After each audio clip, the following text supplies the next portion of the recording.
یہاں پر آئی تھی، ظاہر اپنی چھٹیاں گزارنے آئی تھی، کتنے اچھے خوشگوار یادیں بنانے آئے تھے، لیکن یہ شخص بتا رہے ہیں کہ ان کا بیٹا، ان کا بھائی اور ان کا بہنوئی اس ساری صورتحال میں جان سے چلے گئے ہیں. خود ان کو کس طرح ریسکیو کیا گیا ہے یہ بھی ایک بڑی کہانی ہے. یہ پوری فیملی جو ہے ان کو کافی گھنٹے کی سرچ کے بعد جو ہے انہیں ریسکیو کیا گیا، تو اس میں سے یہ بچے ہیں اور یہ بتا رہے ہیں. آپ اندازہ لگا سکتے ہیں کہ ان کے دل پر، ان کی فیملی پر اس وقت کیا گزر رہا ہے. صدف، آپ جتنے بھی ویل آف ہوں، آپ جتنے بھی اثر رسوخ ہو، انفلوئنشل ہو، مصیبت کے وقت میں ایک تنکے کا سہارا بھی آپ کے لیے غنیمت ہوتا ہے، آپ کے لیے رحمت ہوتی ہے. اور وہاں کے لوگوں نے کل یہ کر کے دکھایا، مقامی لوگوں نے کل بھرپور ساتھ دیا، جس طریقے سے سیاحوں کو کیٹر کیا، ان کی مہمان نوازی کی. بس اللہ ان کو بھی سلامت رکھے اور ان کو اس کا ثواب پہنچائے. بالکل. اور ظاہر ہے کہتے ہیں نا، بہت مشہور ہے ویسے بھی گلگت بلتستان کے لوگ اپنی مہمان نوازی کے لیے. اسی صورتحال پر بات کر لیتے ہیں. ہمارے ساتھ موجود ہیں ترجمان گلگت بلتستان حکومت فیض اللہ فراق صاحب. تھینک یو سو مچ، بہت شکریہ جوائن کرنے کے لیے. فراق صاحب بتائیے گا، ہم تھوڑے سے سٹیٹس بھی جاننا چاہ رہے ہیں. ہر طرف سے خبریں آ رہی ہیں، پھر سوشل میڈیا پر ایک ویڈیوز کا بھی ایک ابہام ہے جو ہمیں نظر آ رہا ہے، ازدحام ہے. کتنی گاڑیوں کو نقصان پہنچا یا کتنے لوگوں کو نقصان پہنچا؟ آپ کے پاس نمبرز کیا ہیں، سٹیٹس کیا ہیں جانی اور مالی نقصان کے حوالے سے؟ بسم اللہ الرحمن الرحیم. بہت شکریہ.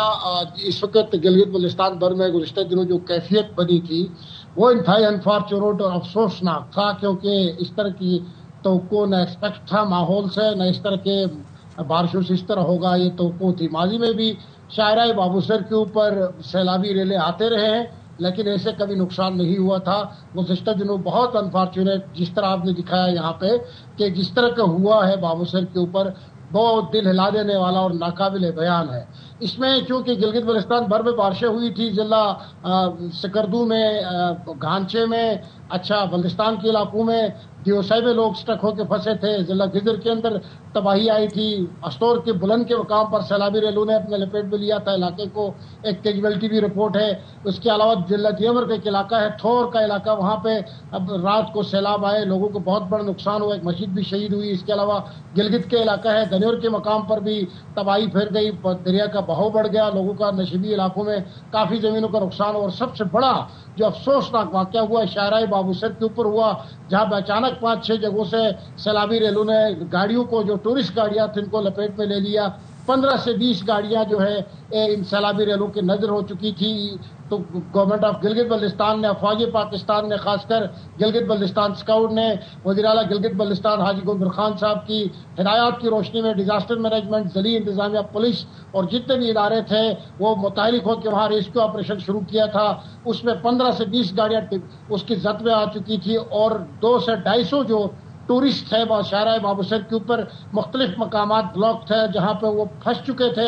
ریسکیو آپریشن کے دوران رات کو جو ریسکیو آپریشن کا پہلا فیز تھا وہ مکمل ہو چکا، اور یہ 250 لوگوں کو محفوظ مقام پر منتقل کیا جا چکا ہے چلاس میں، جہاں پہ عوام گلگت بلتستان نے، عوام دیمر نے، عوام چلاس نے، اور خاص کر شاہراہ بابوسر اور تھک کے لوگوں نے جس طرح کی مہمان نوازی اور ریسکیو آپریشن میں عوام کے ساتھ مدد کی ہے، اس کی مثال ماضی میں نہیں ملتی.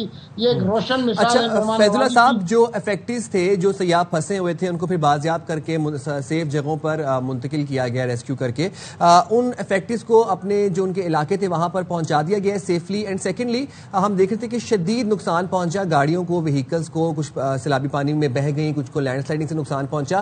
تو اب جن سیاحوں کی گاڑیوں کو نقصان پہنچا ہے ان کی واپس جانے کے انتظامات کیسے کیے جائیں گے؟ ہاں بالکل، کافی گاڑیوں کو نقصانات بھی پہنچے ہیں، اور وہ گاڑیاں جو بلاک سڑکیں وہاں پہ پھنسی بھی ہوئی ہے ان کی واپسی کے لیے ہے کہ ابھی یہ شاہراہ بابوسر چونکہ کھل جاتی ہے تو ان کی گاڑیاں جو ہے وہ چلاس شہر منتقل کی جائیں گی. جہاں پہ وہ لوگ موجود ہیں وہاں ہوٹل ایسوسی ایشن نے مقامی ان کو فری میں ان کو رہائش کا انتظام گورنمنٹ اور ہوٹل ایسوسی ایشن نے کیا. وہاں پہ وہ اس وقت اس طرح کے ان کے لیے کوئی مسئلہ نہیں ہے. یہ سڑک جو ہی کھل جاتی ہے ان کی گاڑیاں آ جائیں گی، وہ اپنے گاڑیوں میں گریجولی وہاں سے سفر کریں گے اور وہاں سے نکلیں گے انشاءاللہ.